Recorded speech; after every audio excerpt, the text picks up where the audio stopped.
तो जिंक जो होता है वो कार्बोक्सी पेप्टाइडेज का होता है, एक बार इसके बारे में पढ़ लेते हैं।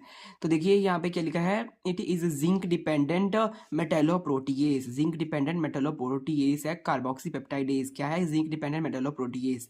तो जिंक Zn2 पॉजिटिव प्रेजेंट है इसमें at active site. Active site में Zn2 पॉजिटिव प्रेजेंट है, इसेंशियल फॉर कैटालिटिक एक्टिविटी।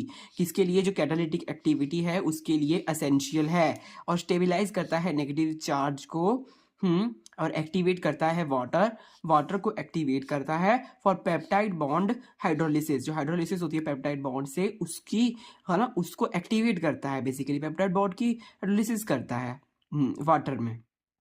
तो ये यहाँ पे जिंक का फंक्शन हो गया। जी तो उसके लिए बहुत ही इंपॉर्टेंट है। किसके लिए? कार्बोक्सी पेप्टाइडेज ए के लिए जिंक बहुत इंपॉर्टेंट है। और इसके बारे में दोबारा देख लो, ये लिखा हुआ जो है क्या है? जिंक डिपेंडेंट मेटेलोप्रोटीएज है, ऐसे याद रखना है इसको, एंजाइम मेटेलोप्रोटीएज। और active site and essential for catalytic activity, catalysis के लिए, कैटालिटिक एक्टिविटी के लिए। बेसिकली कैटालिटिक एक्टिविटी क्या होती है? जो कोई चीज का बनना टूटना कैटालिटिक एक्टिविटी है। एंजाइमेटिक एक्टिविटी बेसिकली कह सकते हैं, क्योंकि देखिए एंजाइम ही है ये प्रोटीएज। एज एज लगा हुआ है, इसका मतलब एंजाइम है ये।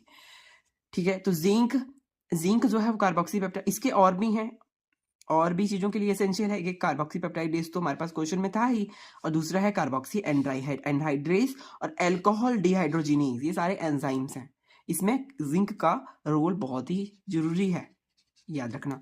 तो अब देखिए मैग्नीशियम जो है वो क्लोरोफिल में होता है, ये तो हमें पता ही होता है, ये तो बहुत पहले से पढ़ते हैं हम, फोटोसिंथेसिस में भी पढ़ते हैं इसके बारे में। बीच में मैग्नीशियम होती है, आसपास जो होता है पोरफायरिन रिंग्स होती हैं, और बीच में टेल होती है उसकी 20। ये तो मैंने पढ़ा ही होगा, क्लोरोफिल का जो स्ट्रक्चर पढ़ते हैं तो पता ही है हमें कि उसमें मैग्नीशियम बहुत इंपॉर्टेंट रोल प्ले करता है। वहीं अगर बात करें आयरन की, तो आयरन का यहाँ पे है हीमोग्लोबिन और मायोग्लोबिन, उसमें आयरन की जरूरत होती है ना, तभी तो बोलते हैं आयरन खाओगे तो हीमोग्लोबिन बढ़ जाएगा, है ना। और कोबाल्ट जो है आयरन, ये एक बात यहाँ कहनी थी मुझे, आयरन से याद आया। तो जब हम आयरन की एब्जॉर्प्शन तभी ज़्यादा होगी, क्योंकि आजकल देखिए पालक सब खा रहे हैं, पर पालक जो खा रहे हैं उसके साथ विटामिन सी नहीं ले रहे लोग। तो आपको ऐसे करना चाहिए, विटामिन सी भी लेना चाहिए उसके साथ, पालक के साथ, क्योंकि पालक में जो है वो आयरन उसमें है, बट अगर हम उसमें विटामिन सी डालेंगे तो उसका जो है वो एब्जॉर्ब हो जाएगा हमारी बॉडी में। तो इसलिए पालक में आप नींबू निचोड़ के खा सकते हैं, पालक की सब्जी में, या फिर पालक, हाँ, उसमें आप नींबू निचोड़ के जब खाएंगे तो उसका जो विटामिन सी है वो एक्टिवेट हो जाएगा, और आयरन भी उसमें एक्टिवेट हो जाएगा और हमारी बॉडी को मिलेगा, एब्जॉर्ब